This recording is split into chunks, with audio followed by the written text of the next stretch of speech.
What is love? Let's talk about love. Okay. Mm-hmm.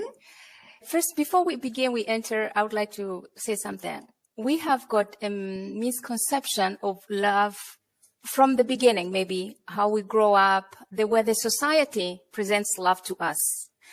But love is not something that I get from the other. Love is something that I give to the other. And if I learn how to give to the other, then I'm going to create love. Otherwise, if I'm just wanting to receive something from the other, that's not it.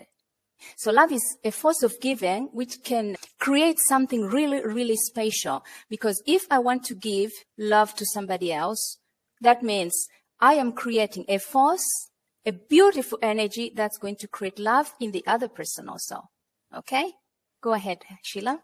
Okay, so for me, I have to say that this was a subject that I struggled with. So the first thing is I was so ignorant about the subject of love. So if you'd ask me what is love 10 years ago, I would have probably said to you, I have no idea what you're talking about. But I can now tell you that love is about giving to others, making others happy, fulfilling the needs of others.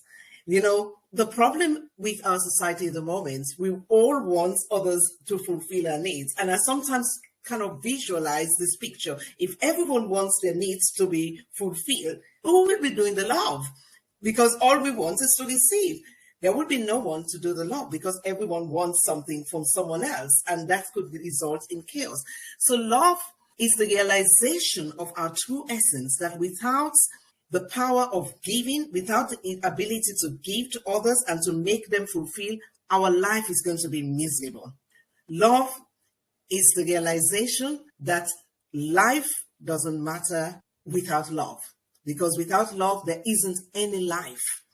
Nothing. In fact, I could say, if you look at the animal kingdom, if you look at the plant kingdom, I have a lot of plants around my home. If I don't water them, what happens to them very often? They start withering. So I remembered one of the greatest teachers that I know in this lifetime said, love is like a pet. If you don't feed it, it disappears. And I remembered when he said that, I went back and looked at it. I'm thinking, yes, I have a puppy dog. If I don't feed it, it will disappear. And I have plants. If I don't feed them with water, they disappear very quickly. So love is who we are. And so when we're looking for love, we must know that we are already loved. We have to give to others to receive love. Any other comments? Okay, now this is great, because if I had known this, what Sheila has just said, that love is like a pet that you have to feed every day. Just think about it.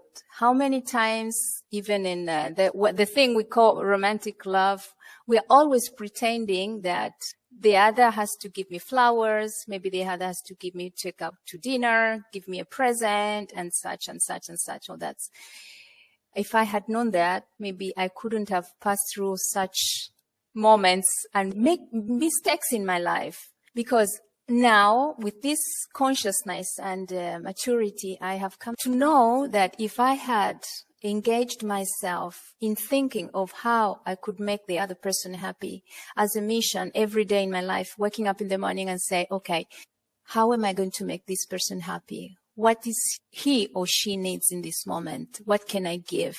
Things could have gone absolutely in a different way, but it was a process of my life and it's part of my experience. And it was needed for me to grow up and to go through a process that has brought me to this consciousness. So I'm talking to you from the depth of my heart, because I really have lived an experience where I realized that I was looking to fill up my needs, my emptiness. I wanted to be filled up to find pleasure in different fields.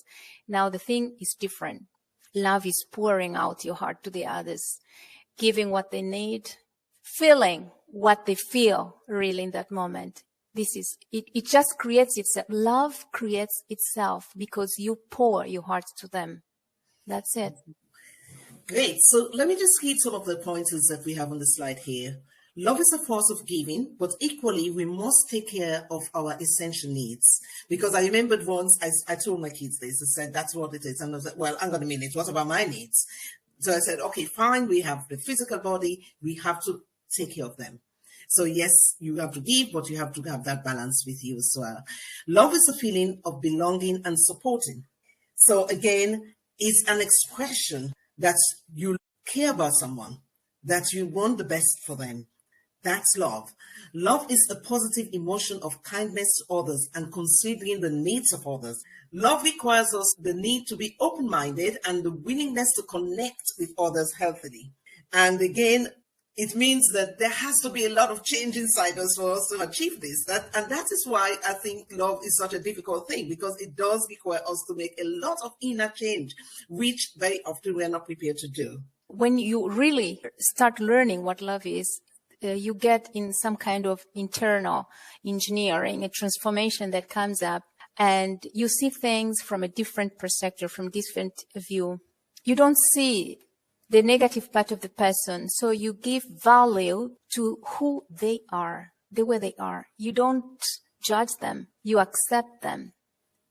You try to connect to them so that you can feel what they need. Otherwise, how can you feel the other person if you don't connect to their hearts? So you start undergoing a process of inner engineering transformation. So Absolutely. It's a process. Absolutely.